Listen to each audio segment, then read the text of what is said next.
Tense फिर वही है, सिर्फ समझने का फेर है। अगर किताब में नहीं कंसेप्ट क्लियर होता है तो टीचर से पूछना चाहिए कि सर यहाँ पर डीड जो आ रहा है इसका good morning, sit down please. Action verb समझ में आता है ना? जैसे आना, जाना, खाना, पीना, उठना, बैठना, रोना, धोना, गाना, बजाना, मारना, पीटना, चिल्लाना, ये सब क्या है? एक्शन वर्ब है। और एक्शन वर्ब के 5 रूप चलते हैं, 5 फॉर्म होते हैं, ये मालूम है कि नहीं? मालूम है ना? चर्चा कर दें इसकी। जैसे V1, V2, V4, V3, V4, V5, ठीक है। अब कोई भी एक्शन वर्ब आप ले लो जिसकी चर्चा मैं कर रहा था कि आना, जाना, खाना, पीना, उठना, बैठना, रोना, धोना, गाना, बजाना, चिल्लाना, एक्सेट्रा एक्सेट्रा, ठीक है। तो कोई भी आप एक्शन वर्ब ले लो और यहाँ पर जो है उसको यूज कर लो, ठीक है। जैसे वेरी गुड, हो गया एक्शन वर्ब। तो अब जो है इसका सेकंड फॉर्म क्या हो जाएगा बता दो आप लोग? वेरी गुड, क्या हो जाएगा? वेरी गुड, सेकंड फॉर्म हो जाएगा वेंट। तो इसका थर्ड फॉर्म क्या हो जाएगा? जल्दी बोलिए। वेरी गुड, क्या हो जाएगा? गॉन। तो इसका जो है फोर्थ फॉर्म क्या हो जाएगा बता दो आप लोग? वेरी गुड, यानी कि फोर्थ फॉर्म में क्या करते हैं? आईएनजी लगाते हैं, ठीक है। तो गो में क्या हो जाएगा? आईएनजी लग जाएगा, कोई दिक्कत? और V5 में क्या करते हैं? वेरी गुड, यानी कि एक्शन वर्ब में आवश्यकता के अनुसार क्या करते हैं? एस या ईएस लगाते हैं, ठीक है। तो क्या कर देंगे इसमें? ईएस लगा देंगे। तो वर्ब का 5वां फॉर्म तैयार हो गया, यानी कि हो गया गोज। कोई दिक्कत? सिंपल प्रेजेंट टेंस में वर्ब का पहला फॉर्म, ठीक है ना, और वर्ब का 5वें फॉर्म का यूज होता है। इज आ एम के बाद, वाज वर के बाद वर्ब का चौथे फॉर्म का यूज होता है, यानी कि वर्ब में आईएनजी रहता है या लगाना पड़ता है। कोई दिक्कत? चलिए, हैज हैव के बाद या हैड के बाद, ठीक है ना, या शैल हैव के बाद, विल हैव के बाद क्या होता है?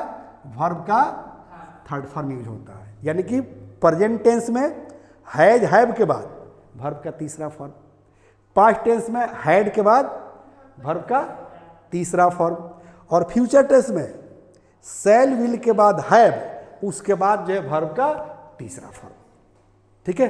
तो हमको जो है ये वर्ब का पहला फॉर्म नहीं पढ़ना है, वर्ब का तीसरा फॉर्म नहीं पढ़ना है, चौथा फॉर्म नहीं पढ़ना है, 5वां फॉर्म नहीं पढ़ना है, हमको पढ़ना है वर्ब का सेकंड फॉर्म।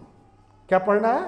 वर्ब का सेकंड फॉर्म, ठीक है, यानी कि वेंट के बारे में पढ़ना है, ठीक है। तो वेंट के बारे में मतलब वेंट को सिर्फ समझना है, कंसेप्ट क्लियर करना है, ठीक है ना, क्योंकि वेंट क्या है? गो का फॉर्म है, सेकंड फॉर्म है, ठीक है। तो जिस तरह से गो एक एक्शन वर्ब है, उसी तरह से एक नहीं बल्कि हजारों हजार के संख्या में एक्शन वर्ब अवेलेबल है इंग्लिश लैंग्वेज में, जिसकी चर्चा मैं शुरू में कर दिया था कि आना, जाना, खाना, पीना, उठना, बैठना, रोना, धोना, गाना, बजाना, चिल्लाना, एक्सेट्रा एक्सेट्रा, ये सब क्या है? एक्शन वर्ब है, हिंदी का पहचान है। क्या है? हिंदी के पहचान के ना लगा रहे, जैसे जाना ना लगा है, आना ना लगा ना, तो जितना शब्द मैंने यूज किया सब में ना लगा होगा। कोई दिक्कत? चलो बाबू, तो जब वर्ब का सेकंड फॉर्म हो जाता है तो उसका हिंदी अर्थ क्या निकलेगा ये जानना जरूरी है। कोई दिक्कत? चलिए, मतलब यहां तक का कंसेप्ट क्लियर, ठीक है ना। और यहां तक का ये अर्थ समझ लो कि मैं आप लोग को जड़ से कंसेप्ट क्लियर करा रहा था जो आज का चैप्टर है, क्योंकि आज तो हमको सिर्फ और सिर्फ पढ़ाना क्या था कि वर्ब का सेकंड फॉर्म। क्या पढ़ाना था? वर्ब का सेकंड फॉर्म, ठीक है। तो जब एक्शन वर्ब का सेकंड फॉर्म कहीं यूज हुआ हो या आप यूज करना चाहते हो तो उसका हिंदी सेंस क्या निकलेगा, हिंदी अर्थ क्या निकलेगा, ये जानना जरूरी है, ठीक है। तो कहीं भी जो है वर्ब का सेकंड फॉर्म अगर लगा हो या आप यूज करना चाहते हो तो उसका हिंदी अर्थ निकलेगा बाबू ता था, ती थी, ते थे, या, ये, ई, etc। समझ में आ रही है? चलो, यानी कि कंसेप्ट क्लियर हो गया कि जब भी हम वर्ब का सेकंड फॉर्म का यूज करेंगे या कहीं सेंटेंस में यूज हुआ हो तो उसका हिंदी सेंस क्या समझेंगे? ता था, ती थी, ते थे, या, ये, ई, etc। ओके? अब मैं एक सेंटेंस यूज करूं, क्योंकि एक चीज तो कंसेप्ट कल ही क्लियर हो गया था कि हैड के साथ कोई भी सब्जेक्ट यूज हो सकता है, यानी कि किसी भी सब्जेक्ट के साथ हैड का यूज होता है। सिमिलरली सब्जेक्ट कुछ भी हो आपको क्या करना है? V2 लगा देना है। जैसे मान लो कि हमने एक सब्जेक्ट चुन लिया आई, ठीक है, और यहाँ जो हम यूज किए हैं गो, तो गो का सेकंड फॉर्म क्या हो गया? वेंट। हमने यहाँ लिख दिया क्या चीज? I went. ठीक है, अब इसका हिंदी अर्थ समझो। आई मतलब मैं, गो मतलब होता है जाना, ठीक है, तो V2 जब लग गया, ठीक है ना, तो इसका हिंदी अर्थ क्या निकलेगा? ता था, ती थी, ते थे, या, ये, ई। कोई दिक्कत? तो यहां पर जो आई कह रहा है इसका मतलब होता है मैं। तो आई जो है दो आदमी यूज करता है, कि तो मेल और नहीं तो फीमेल। तो कोई मेल अगर यूज कर रहा है तो इसका हिंदी अर्थ निकलेगा कि मैं जाता था या मैं चला गया। अगर महिला यूज करेगी तो आई वेंट का हिंदी क्या निकलेगा? कि मैं जाती थी या मैं चली गई। समझ में आ रही है? मैं खेलता था। तो चलो यहां पर अब क्या कर देना है, जैसे गो का सेकंड फॉर्म यूज हुआ है उसी तरह से खेलना का अंग्रेजी होता है प्ले। अब प्ले का सेकंड फॉर्म क्या होता है? वेरी गुड, क्या हो जाएगा? प्लेड। अब क्या हिंदी अर्थ निकलेगा? मैं खेलता था या मैं खेलती थी, मैंने खेला या मैं खेली। समझ में आ रही है ना? दोनों हिंदी अर्थ निकलेगा। कोई दिक्कत? चलो, जैसे कहा जाए कि मैं बोलता था, मैं बोलता था, हाँ, स्पीक वर्ब है कि नहीं है? तो सेकंड फॉर्म क्या होगा स्पीक का? Very good, spoke. मतलब मैं बोलता था, मैं बोलती थी, दोनों हिंदी अर्थ निकलेगा, क्योंकि आई स्त्री और पुरुष दोनों के लिए यूज होता है। कोई दिक्कत? चलो, कहा जाए कि मैं घूमता था, तो क्या कर देंगे? बोलो क्या करेंगे, जल्दी बताओ क्या करेंगे? देखो, मूव का मतलब होता है घूमना, मूव का सेकंड फॉर्म क्या हो जाएगा? मूव्ड। तो क्या हो जाएगा? मतलब मैं घूमता था। मैं देखता था, तो देखना का अंग्रेजी होता है सी, तो सी का सेकंड फॉर्म क्या होता है? सॉ। और लुक माने भी देखना, तो लुक का सेकंड फॉर्म लुक्ड। और वॉच माने भी देखना, तो वॉच का सेकंड फॉर्म वॉच्ड। तो आप सी का रूप चला लो, लुक का चला लो या वॉच का चला लो, कोई भी यूज कर सकते हो, क्योंकि डिफरेंसेज होता है। सी मतलब किसी चीज़ को साधारण हम देखते हैं, जैसे रास्ते चलते समय हमको कुछ दिखाई दे दिया, उसको सी कहते हैं, ठीक है। आप ध्यान से किसी चीज़ को देखते हैं, उसको लुक कहते हैं। देखिएगा सर लोग और मैडम लोग क्लास में बोलते होंगे कि look at board, look at picture, माने पिक्चर को देखो। तो देखने का मतलब ध्यान से देखना है, क्योंकि वहाँ पढ़ाई हो रही है, वहाँ मजाक नहीं हो रही है। सही है गलत? सही ना? वॉच माने भी देखना, वैसे चीज़ों को जिसमें परिवर्तन हो रहा हो। क्या हो रहा हो? परिवर्तन हो रहा हो। जैसे आप टीवी सीरियल देखते हैं, मूवीज़ देखते हैं, ठीक है ना, उसमें थोड़ा सा आँख आपका पलक झपका कि एक दो गो सीन गायब हो जाएगा। कभी कभी सिनेमा हॉल में आप बैठे हैं और सुसु लग गया, आज चले गए जो है बाहर, तो उधर से आने के बाद पूछना पड़ता है, अच्छा गाना नहीं निकला है, कोई कौन कौन सीन निकल गया? तो यार बैठो ना, बाद में जान लेना। अरे यार बोलो ना, 10 मिनट लग गया था, बाहर गए थे, तो कौन कौन सीन निकला है, कोई गाना तो नहीं निकल गया, समझ में ना। तो कोई चीज़ चलने वाला हो, ठीक है ना, उस चीज़ को देखते हैं तो क्या कहते हैं, वॉच कहते हैं। कोई दिक्कत।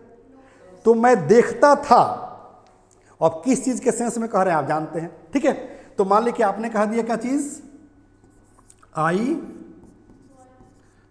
वॉच्ड, मतलब मैं देखता था या मैं देखती थी, मैं देखी या मैंने देखा, दोनों अर्थ निकलेगा। क्योंकि देखो तो या ये ई भी इसका हिंदी अर्थ होता है, ताथा तीथी तेथे भी होता है। जैसे गांधी जी पैदल स्कूल जाते थे, अगर कहना चाहते हैं आप इस चीज को तो क्या कहेंगे, Gandhi ji went to a school on foot, जाते थे तो गांधी जी वेंट माने गांधी जी जाते थे, और कहाँ जाते थे, टू ए स्कूल, और कैसे जाते थे, पैदल, तो कहेंगे ऑन फुट। सिंपल तरीका है ना, कंसेप्ट क्लियर। चलिए, मतलब कोई भी एक्शन वर्ब लेकर यहां पर सेंटेंस आप बना सकते हैं, कोई दिक्कत है। मैं लिखता था, तो आई सब्जेक्ट तो हो ही गया, एक्शन वर्ब हम जोड़ रहे हैं, तो मान लो कि यहां पर हमने एक्शन वर्ब क्या जोड़ दिया, लिखना का अंग्रेजी होता है राइट, और राइट का सेकंड फॉर्म क्या होता है, क्योंकि हम लोग सेकंड फॉर्म के बारे में पढ़ रहे हैं, रोट, ठीक है। तो आई रोट मतलब मैं लिखता था, मैं पीता था, मान लो कि आप चाय की बात कर रहे हैं कि मैं चाय पीता था, ठीक है ना। देखो ये सब वर्ब पर जाकर रुक रहा है, कहाँ रुक रहा है, वर्ब पर जाकर रुक रहा है, लेकिन यहां ऑब्जेक्ट तो आ सकता है ना, आ सकता है कि नहीं। जैसे मैं जाता, आई वेंट माने मैं जाता था, कहाँ जाता था, तो कहेंगे I went to a school, मैं स्कूल जाता था।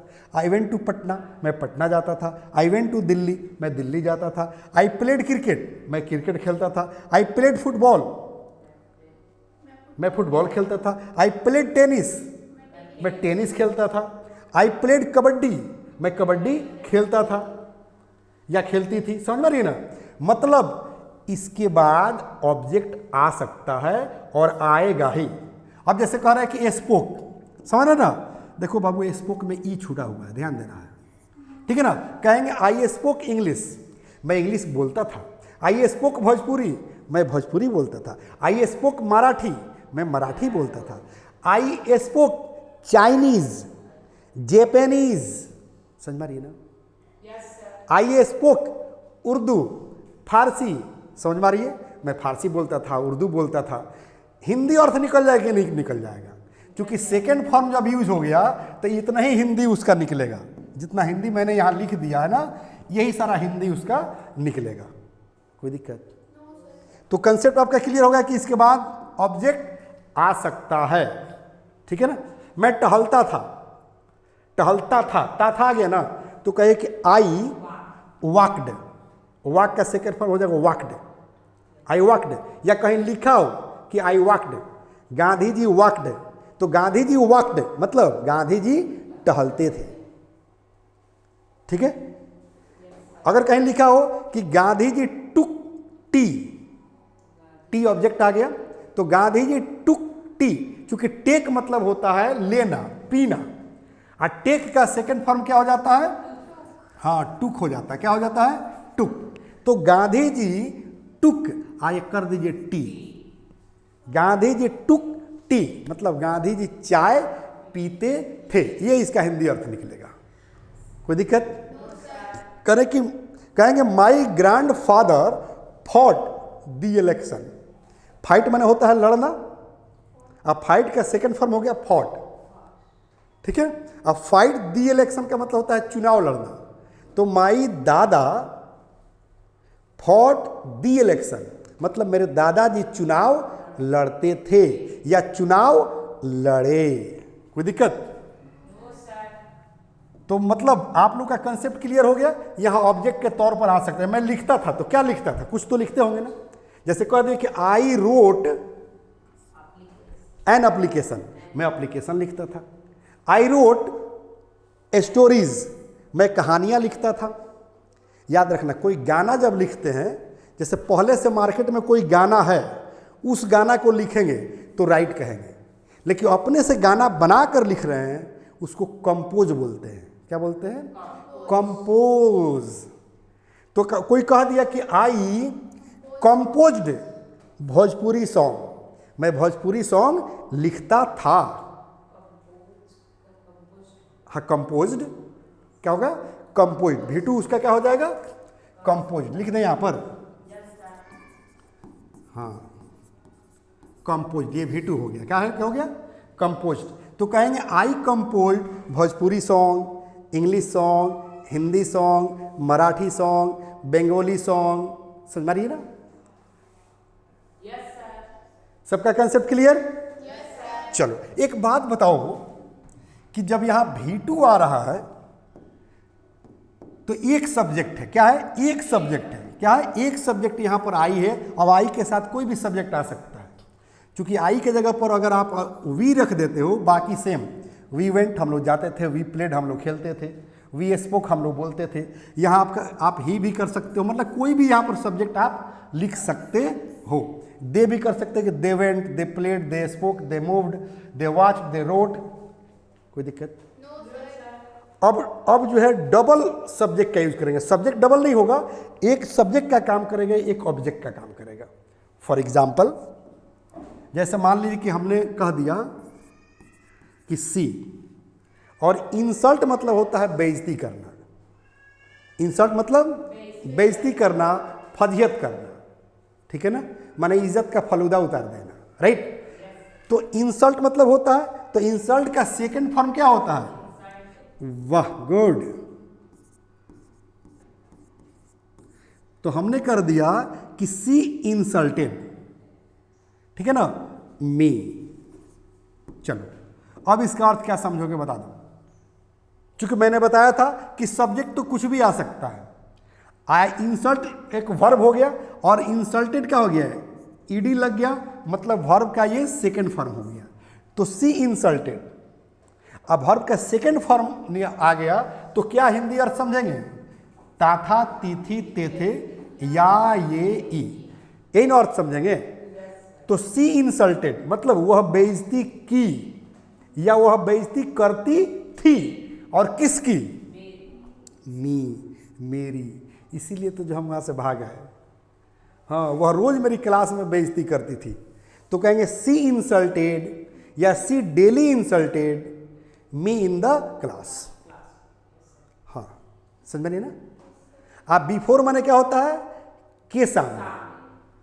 कहेंगे she insulted me before her friends, वो अपने दोस्तों के सामने मेरी बेइज्जती करती थी। समझ में आ रही है ना? कहेंगे सी एब्यूज्ड मी, वह मुझे गाली देती थी बिफोर हर फ्रेंड्स, अपने दोस्तों के सामने। क्योंकि बिफोर मतलब क्या होता है? के सामने। समझ में आ रही है ना? है? मतलब कंसेप्ट क्या हो गया? क्लियर हो गया कि V2 मतलब क्या। ठीक है बाबू, कोई दिक्कत? अब तो इस तरह कोई भी सेंटेंस बना सकते हैं। मेरे जैसा अभी बता रहे थे कि मेरे दादाजी चुनाव लड़ते थे, मेरी मम्मी चाय बनाती थी। तो मेरी मम्मी चाय बनाती थी, इस पर हिंदी पर ध्यान नहीं देना है, इंग्लिश सब्जेक्ट रख देना है, अब वर्ब का सेकंड फॉर्म रख देना है, और तब उसका हिंदी समझने का प्रयास करना है कि देखो यही हिंदी निकलेगा। जैसे माई मदर सब्जेक्ट हो गया, अब प्रिपेयर्ड टी, तब प्रिपेयर्ड हो गया V2। तो माई मदर प्रिपेयर्ड टी लिख दे क्या यहाँ पर? लिख दें। जैसे मान लिख दिया हमने कि माई मदर प्रिपेयर्ड। अब प्रिपेयर्ड की जगह पर हम मेड भी तो कर सकते हैं ना, क्योंकि देखो प्रिपेयर का सेकंड फॉर्म होता है प्रिपेयर्ड, अब मेक का सेकंड फॉर्म होता है मेड। ठीक है, तो यहाँ क्या हो गया कि माई मदर प्रिपेयर्ड या माई मदर मेड, और क्या चीज?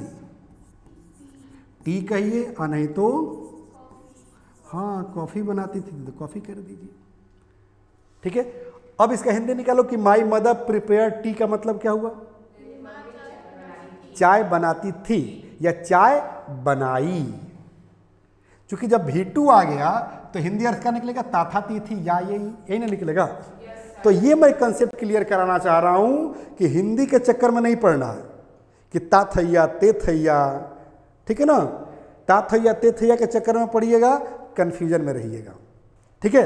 क्योंकि मैंने बताया था कि ग्रामर की पैदाइशी पार्ट्स ऑफ स्पीच से होती है और पार्ट्स ऑफ स्पीच में कहीं भी टेंस की चर्चा नहीं है। हाफ टिकट समझ में आ रही है? कहीं भी पार्ट्स ऑफ स्पीच में टेंस की चर्चा नहीं है, वर्ब की चर्चा है। इसलिए वर्ब के बारे में जानना जरूरी है, टेंस के बारे में बिल्कुल नहीं, ठीक है ना। क्योंकि वर्ब बताएगा कि कौन सा टेंस है। जैसे V2 आ गया है तो ये पास्ट टेंस है। कौन सा टेंस है? पास्ट टेंस है। तो क्लास क्लियर कर दें क्या? है? Yes sir. अब बदमाशी जोरों पर है, हैं? अकोर एक यस सर, वाह बड़ी तेज है जी। चलो क्लास कौन सा है? 36 है ना। ये हम लोग का क्लास हो गया है ना बाबू। 36 क्लास हो गया। किस चीज पर? नो, वर्ब 24 पर, ठीक है। हाँ 24 + 1 पर हम लोग का कितना क्लास हो गया? 36 क्लास हो गया, ठीक है ना। और ये हो गया क्या चीज? पास्ट टाइम, ठीक है ना। यानी कि जो हम लोग वर्ब पढ़ रहे हैं ये पास्ट टाइम का वर्ब है। क्या है? पास्ट टाइम का वर्ब है। एक चीज मैंने बताना आप लोगों को भूल गया था, ठीक है। जब ये सेंटेंसेस जो है निगेटिव हो जाता है, क्या हो जाता है? निगेटिव हो जाता है, तो यहाँ पर हम डीड का प्रयोग करते हैं। किसका प्रयोग करते हैं? डीड का प्रयोग करते हैं, ठीक है। किसका प्रयोग करते हैं? डीड। और डीड जो है अपने आप में एक वर्ब का फॉर्म है, ठीक है। कैसे? तो देखो, डू माने क्या होता है? करना। तो डू, डीड, डन, डूइंग और डज। अब इस कॉन्सेप्ट को समझ लो, ठीक है ना। तो डू और डज ये सिंपल प्रेजेंट टेंस में यूज होता है और आईएनजी वाला कहाँ यूज होता है आप लोग को पहले हम बता चुके हैं। और डन यानी कि वर्ब का थर्ड फॉर्म है ये। जैसे ये वर्ब का पहला फॉर्म, ये दूसरा फॉर्म, ये तीसरा, एक चौथा और ये पांचवा। तो वर्ब का तीसरा फॉर्म भी कहाँ यूज होता है हम बता चुके हैं। और ये हो गया वर्ब का सेकेंड फॉर्म जो वहाँ पर लिखे थे ना। तो ये निगेटिव में आता है डिड। और जब निगेटिव हो गया तो क्या लग जाएगा? नॉट। क्या लगेगा बाबू? नॉट, ठीक है। जैसे मान लें कि गांधी जी पैदल जाते थे, तो अभी हम लोग क्या बना रहे थे? गांधी वेंट। और गांधी जी पैदल स्कूल जाते थे, तो Gandhi ji went to school on foot बना रहे थे ना। लेकिन गांधी जी पैदल स्कूल नहीं जाते थे, नहीं आ जाएगा तब क्या करेंगे? ठीक है ना। चलो ठीक है बाबू। तो यहां पर मान लो कि आई अब से शुरू किए थे, तो आई से ही हम लोग बनाने का प्रयास करेंगे। आई और यहां डिड लगा देंगे। क्या लगा देंगे? I did. और नॉट भी लगा देंगे, आई डिडंट। अब कहेंगे क्या चीज? गो। अब इसको समझने का प्रयास करो बाबू, ठीक है ना। क्योंकि आई क्या हो गया? सब्जेक्ट हो गया। और डीड क्या हो गया? तो वर्ब हो गया। और कौन सा वर्ब हो गया? V2 हो गया। समझ में आ रही है ना। तो टेंस फिर वही है, टेंस फिर वही है, सिर्फ समझने का फेर है। अगर किताब में नहीं कंसेप्ट क्लियर होता है तो टीचर से पूछना चाहिए कि सर यहाँ पर डीड जो आ रहा है इसका शाब्दिक अर्थ क्या होता है, मतलब क्या होता है। ठीक है ना, रट्टा मारने से काम नहीं चलने वाला है। ठीक है बाबू। तो यहाँ पर V2 हो गया डीड। जैसे हम समझा भी देते कि डू डिड, तो V2 है ना डिड, तो हो गया कि आई डिड। आई इसमें नॉट लग गया, कोई दिक्कत? और एक ही जगह एक ही वर्ब का अलग अलग रूप तो नहीं चलेगा। तो हो गया कि आई डिड नॉट गो। इसका मतलब क्या हुआ? मैं नहीं जाता था। या मैं नहीं गया, हिंदी वही निकलेगा लेकिन निगेटिव में निकलेगा। किस में निकलेगा? निगेटिव में निकलेगा कि मैं नहीं गया। आई डिडंट गो, चूंकि डिड नॉट को डिडंट पढ़ते हैं, क्या बोलते हैं? डिडंट। शॉर्ट करेंगे तो ऐसे पढ़ेंगे, ध्यान दीजिएगा, ऐसे पढ़ेंगे डिडंट, ठीक है ना। तो कहेंगे आई डिडंट गो, मैं नहीं गया। और यही कहा दिया जाए कि आई डिडंट प्ले, हाँ मैं नहीं खेला या मैं नहीं खेलता था, मैं नहीं खेलती थी। कोई लड़की होगी तो क्या बोलेगी? मैं नहीं खेलती थी। आगे एक बात बोलूं, अब यहां पर स्पीक आ जाए, हाँ मैं नहीं बोलती थी या मैं नहीं बोलता था, समझ में रही ना। तो यहां पर अब वर्ब का पहला फॉर्म यूज होगा, क्योंकि वर्ब का सेकंड फॉर्म यहां यूज हो चुका है, ये दिमाग में रहे। कोई दिक्कत? अब यहां पर कोई भी वर्ब लगा दो, मैं नहीं लिखता था तो क्या हो जाएगा? हाँ कोई भी वर्ब लगा दो, आई डिडंट राइट, मैं नहीं लिखता था। मैं नहीं आता था तो यहां कम कर दो, आई डिडंट कम। मैं नहीं देखता था, I didn't watch, see, look, सब सही है। अब चांद को देखना होगा तो ना सी कहेंगे, ना लुक कहेंगे, ना वॉच कहेंगे, वहां पर क्या कहेंगे? गेज कहेंगे। हाँ, जब दूरी के चीज़ों को देखते हैं तो गेज कहते हैं। और कोई टकटकी लगा कर देखे, आँखों फाड़ कर, ना कहते हैं अब एक लड़की नहीं देखा है क्या कि देख रहा है, आँख फाड़ फाड़ कर देख रहा है, तो वहाँ पर क्या कहते हैं? स्टेयर एट कहते हैं। क्या कहते हैं? स्टेयर एट, माने आँखें फाड़ फाड़ कर देखना। समझ में रही है ना। तो ये चीज़ समझ में आ रही है, कोई भी एक्शन वर्ब लगा देना है, ठीक है ना। जैसे टेक, हाँ यहाँ टी, हाँ हाँ आई डिडंट टेक टी, मैं चाय नहीं पीता था, ठीक है ना। आई डिडंट टेल अ लाई, मैं झूठ नहीं बोलता था। आई डिडंट लव, मैं प्यार नहीं करता था। आई डिडंट बिलीव, मैं विश्वास नहीं करता था। समझ में रही है? अच्छा खाना नहीं खाती थी तो क्या हवा पीती थी? ठीक है बेटा बनेगा, मैं खाना नहीं खाती थी तो आई डिडंट ईट फूड कर देंगे, ठीक है। तुम्हारा सेंटेंस तैयार हो गया। बच्चों का सेंटेंस बच्चों वाली होती है बाबू, ठीक है ना, इसलिए घबराना नहीं है। तो ये चीज़ समझ में आ गया कि निगेटिव हो जाएगा तो क्या करेंगे, ठीक है ना। निगेटिव हो जाएगा तो डिडंट लगा देंगे। क्या लगा देंगे? हाँ हाँ बात समझ लेते हैं बाबू, क्या लगा देंगे? क्योंकि कंसेप्ट तो हमने क्लियर करा दिया, डिडंट कर देंगे और उसके बाद क्या कर देंगे? वर्ब का पहला फॉर्म। कोई दिक्कत? यानी कि डिडंट और वर्ब का पहला फॉर्म जैसे यहां मैं यूज कर रहा था। वो हम मुझसे बात नहीं करती थी। हिंदी मत सोचो, हिंदी मत सोचो, सेंटेंस बना लो, सेंटेंस बना लो। जैसे मान लो कि आपने कर दिया क्या? सी कर दिया, या कहीं लिखा हो, मान लो कि लिखा हो कि सी, हाँ डिडंट टॉक टू मी। अब इसका हिंदी अर्थ क्या समझोगे? हाँ सी डिडंट टॉक, मतलब वह बात नहीं करती थी, ताथा तीथी वहां था ना, तो सी डिडंट टॉक, वह बात नहीं करती थी। किस? टू मी, मुझसे। वह मेरे पास नहीं आती थी। सी डिडंट कम टू मी, अब मैं उसके पास नहीं जाता था। तो I didn't go to her, महिला को करें तो हर, अब पुरुष को कहेंगे तो हिम। समझ मारिए प्रिंस, इज दैट क्लियर? मैं सीने, अब जैसे कहेंगे आई डिडंट, इधर देखो तो, जैसे मान लो कि कहा जाए, अगर इस तरह से सेंटेंस रहे कि वी, आपको बताना है कि इसका हिंदी अर्थ क्या निकलेगा। क्योंकि आप न्यूज़पेपर पढ़ते हैं, कहीं स्टोरी पढ़ते हैं, ऐसे पढ़ते हैं, तो उसका हिंदी अर्थ नहीं निकाल पाते हैं, वो जानना जरूरी है। एम आई राइट और रॉन्ग? राइट ना। तो मान लो कि कहीं लिखा हो कि वी डिडंट वॉच द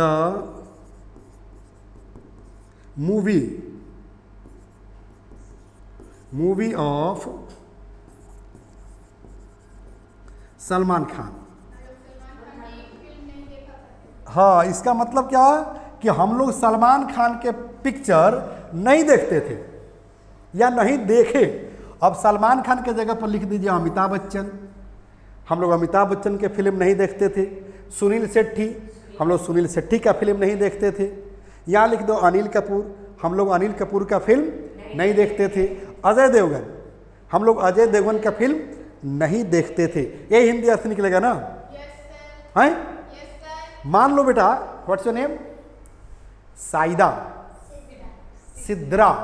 मान लो कि अगर सिद्रा कह रही है कि my grandfather didn't fight the election, हाँ मेरे दादाजी चुनाव नहीं लड़ते थे, कहेंगे Modi didn't tell the truth. हाँ मोदी जो है सत्य नहीं बोलते थे। समझ में आ रही है? मैं बेवकूफ नहीं बनाता था, मैं बेवकूफ नहीं बनाता था। तो मेक फुल मतलब होता है बेवकूफ बनाना। अगर मान लो कि सेंटेंस अगर इंग्लिश में लिखा हो कि I didn't make full, I didn't, ऐसे मान लो कि लिखा हो बाबू कि I didn't make anybody full. चलो, हाँ वेरी गुड। एनीबडी माने होता है कोई, मतलब I didn't make anybody full मतलब मैं किसी को मूर्ख नहीं बनाता था। आई डिडंट चिट एनीबडी, मैं किसी को धोखा नहीं देता था। मैं गरीबों को धोखा नहीं देती थी। अच्छा नहीं देती थी, अमीरों को देती थी। ठीक है, गरीबों को धोखा नहीं देती थी। तो क्या कहेंगे? I didn't chit the poor, लेकिन अमीरों को देती थी। इसका मतलब एक्सेप्ट कर ली ना? ताली बजा दीजिए। चलिए अब बताओ मैं क्यों ताली बजवा रहा हूँ?